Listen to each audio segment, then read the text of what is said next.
আপনি যদি PlayStation fan হয়ে থাকেন তাহলে একটা প্রশ্ন নিশ্চয়ই আপনার মাথায় এসেছে, PS6 কবে আসছে? 2027, 2028 নাকি আরো পরে? কারণ গত কয়েকদিন ধরে ইন্টারনেটে একটা নিউজ খুব ভাইরাল হচ্ছে, সনি নাকি PlayStation 6 লঞ্চটা পিছিয়ে দিতে পারে। আর অনেক জায়গায় তো সরাসরি বলাই হচ্ছে যে PS6 হয়তো 2029 সালের আগে হয়তো বা আসবে না। কিন্তু প্রশ্ন হচ্ছে, এটা কি আসলে ট্রু? সনিকে অফিসিয়ালি কিছু বলেছে নাকি এটা জাস্ট একটা রিউমার? আর যদি সত্যি দিলে হয় তাহলে এর পেছনের রিজনটা কি? তো আজকের ভিডিওতে আমরা একদম সহজ ভাষায় পুরো বিষয়টা বুঝে নেব, কোনো কঠিন টেকনিক্যাল কথাও বলবো না। শুধু জানবেন যে PS6 এখন কোথায় দাঁড়িয়ে আছে, কেন ডিলে হচ্ছে, যারা এখন PS5 কেনার কথা ভাবছেন তাদের জন্য এটা কি একটা গুড নিউজ নাকি ব্যাড নিউজ। তো প্রথমে একটা বিষয় পরিষ্কার করে দিই, সেটা হচ্ছে সনি এখন পর্যন্ত PS6 এর লঞ্চ ডেট অফিসিয়ালি কোনো ডিক্লারেশন দেয়নি। মানে সনি কোথাও বলেনি যে PS6 2027 সালে আসবে, অথবা এটাও বলেনি যে 2029 সালে আসবে। তাহলে এই নিউজগুলো আসছে কোথা থেকে? আসলে টেক ইন্ডাস্ট্রিতে অনেক সময় বিভিন্ন ম্যানুফ্যাকচারার, তারপর সাপ্লাই চেন আর হার্ডওয়্যার পার্টনারের মাধ্যমে কিছু ডেটা লিক হয়ে যায়, আর সেই লিক থেকে একটা অ্যানালাইসিস করা হয় যে প্রোডাক্টটা আসলে কবে আসতে পারে। আর এখন যেটা নিয়ে সবচেয়ে বেশি আলোচনা হচ্ছে সেটা হচ্ছে যে PS6 এর ডেভেলপমেন্ট নাকি ঠিকই চলছে, কিন্তু লঞ্চ টাইমিং পরিবর্তন হতে পারে। এখন কোশ্চেন হচ্ছে যে সনি কেন এমন করবে? মানে কারণটা কিন্তু এটা প্রসেসর না, অথবা জিপিইউ না। সবচেয়ে বড় প্রবলেমটা হচ্ছে র্যাম আর ন্যান্ড মেমোরি ক্রাইসিস। আর এই টপিকটা শুধু সনি এর প্রবলেম না, এটা আসলে পুরো টেক ইন্ডাস্ট্রির একটা প্রবলেম। ল্যাপটপের র্যামের দাম বেড়েছে, তারপর এসএসডির দাম বেড়েছে, ডেটা সেন্টারের স্টোরেজের দাম বেড়েছে, এমনকি কিছু কোম্পানি আবার এসএসডি ছেড়ে এইচডিডিতে ফিরে যাচ্ছে, কারণ এসএসডির দাম অনেক বেশি হয়ে গেছে। তো তাহলে বুঝতেই পারছেন যে যদি একটা গেমিং কনসোল বানাতে হাই স্পিড মেমোরি অনেক বেশি দামে কিনতে হয়, তাহলে পুরো কনসোলের কস্ট কতটা বেড়ে যেতে পারে। আর ঠিক এখান থেকে স্টার্ট হয়েছে PS6 ডিলের আলোচনা। এখন প্রশ্ন হচ্ছে, সনি যদি চায় তাহলে কি এখনই PlayStation 6 লঞ্চ করতে পারে না? অ্যান্সারটা হচ্ছে অফকোর্স পারবে, কিন্তু সেটা করলে একটা বড় প্রবলেম নতুন করে স্টার্ট হবে। কারণ সনির সামনে এখন মূলত দুইটা রাস্তা খোলা আছে। প্রথমটা হচ্ছে বর্তমান মার্কেট প্রাইস অনুযায়ী হার্ডওয়্যার কিনে কনসোল লঞ্চ করা, কিন্তু এতে কনসোলের প্রোডাকশন কস্টটা অনেক বেড়ে যেতে পারে। আর প্রোডাকশন কস্ট বাড়লে সেই অতিরিক্ত খরচের একটা বড় পার্ট ইউজারকেই দিতে হবে, মানে PS6 এর প্রাইস অনেক বেশি হতে পারে আর কি তখন। আর সেকেন্ডলি হচ্ছে যে আরও কিছুদিন অপেক্ষা করতে হবে, যতক্ষণ পর্যন্ত র্যাম আর ন্যান্ড মেমোরির দামটা কিছুটা স্টেবল না হয় আর কি।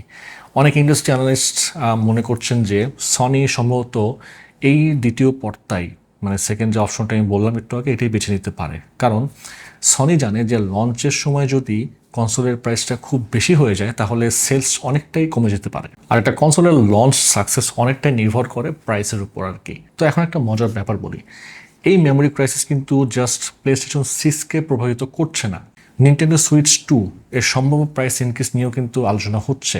স্টিম ডেকের স্টক শর্টেজ নিয়েও একই কারণ বলা হচ্ছে আর কি। ভালভের নতুন স্টিম মেশিন প্রজেক্টও নাকি ডিলে হয়েছে মেমোরি কস্ট বেড়ে যাওয়ার কারণে। মানে বুঝতেই পারছেন যে এটা জাস্ট সনির সমস্যা না, পুরো গেমিং ইন্ডাস্ট্রি এই মুহূর্তে একই সমস্যার মধ্যে পড়ছে, সবগুলো একই লাইনে যাচ্ছে আর কি। এখন অনেকে বলছেন যে ভাই PS6 দিলে হলে তো খারাপ খবর সেটা, কিন্তু যেটা সত্যি সেটা হচ্ছে যে অনেক গেমার আবার এটাকে পজিটিভ হিসেবেও দেখছেন। এটার রিজনটা কি জানেন? রিজনটা হচ্ছে যে PlayStation 5 কিন্তু এখনও পুরো পটেনশিয়ালটা দেখাতে পারেনি। তো আপনি একবার নিজের কাছে প্রশ্ন করেন যে PS5 লঞ্চ হওয়ার পর এমন কয়টা এক্সক্লুসিভ গেম এসেছে যেটার জন্য আপনি বলবেন যে এই গেম খেলতে PS5 কিনতে হবে। অনেক গেমারের মধ্যে এই জেনারেশনে এখনও সেই লেভেলের গেম খুব বেশি আসেনি, বরং সবাই এখন একটা গেমের অপেক্ষায় আছে। আর সেটা হচ্ছে আমাদের সবারই ফেভারিট গেম সিরিজের একটা লেটেস্ট এডিশন, সেটা হচ্ছে GTA 6।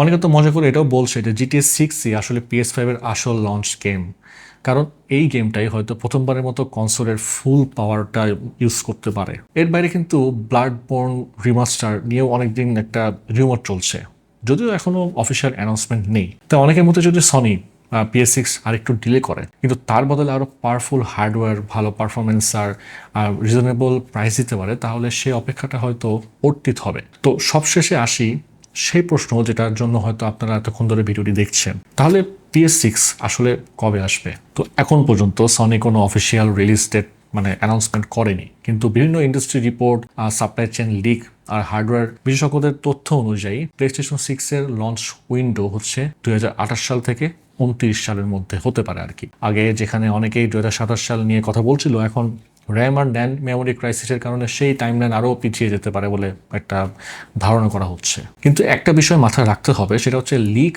আর রিমর কখনো অফিসিয়াল ইনফরমেশন না। তাই এখনই 2028 অথবা 29কে আপনি ফাইনাল রিলিজ ডেট হিসেবে মানে না ধরে নেওয়াটাই অনেক ভালো হবে। তো সনি যখন অফিসিয়ালি অ্যানাউন্সমেন্ট দিবে তখনই বিষয়টা মানে ট্রু হিসেবে ধরা উচিত। তো এখন প্রশ্ন হচ্ছে, যদি সত্যি PS6 দেরিতে আসে তাহলে কি এটা কোনো একটা ব্যাড নিউজ? আমার মতে পুরোপুরি না, কারণ এখনও PS5 এর জন্য যে কাঙ্ক্ষিত গেমসটি GTA 6 সেটা কিন্তু মানে এখনো সামনে আসেনি। এছাড়াও আরও অনেক AAA গেম রিলিজ হওয়া বাকি আছে। অনেক গেমার্সই মনে করেন যে PS5 এখনও তার ফুল পটেনশিয়ালটা দেখাতে পারেনি। সনি যদি আরও কিছু সময় নিয়ে একটা শক্তিশালী, একটা পাওয়ারফুল হার্ডওয়্যার, ভালো কুলিং সিস্টেম, তারপর লেটেস্ট রে ট্রেসিং, আরও ফাস্ট SSD, তারপর AI ভিত্তিক গেমিং এক্সপিরিয়েন্স নিয়ে আসে, তাহলে অপেক্ষাটা হয়তো সার্থক হবে। তো আরেকটা বিষয় হচ্ছে যে কনসোল মার্কেট কিন্তু এখন আর আগের মতো নেই।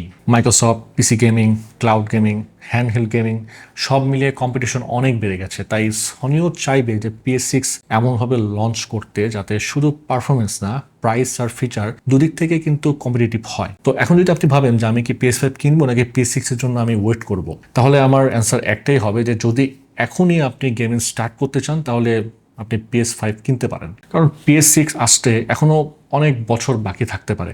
আর যদি আপনার কোনো তাড়াহুড়া না থাকে তাহলে অফিসিয়াল অ্যানাউন্সমেন্ট পর্যন্ত আপনি ওয়েট করতে পারেন। এটাও খারাপ সিদ্ধান্ত হবে না আর কি আপনার জন্য।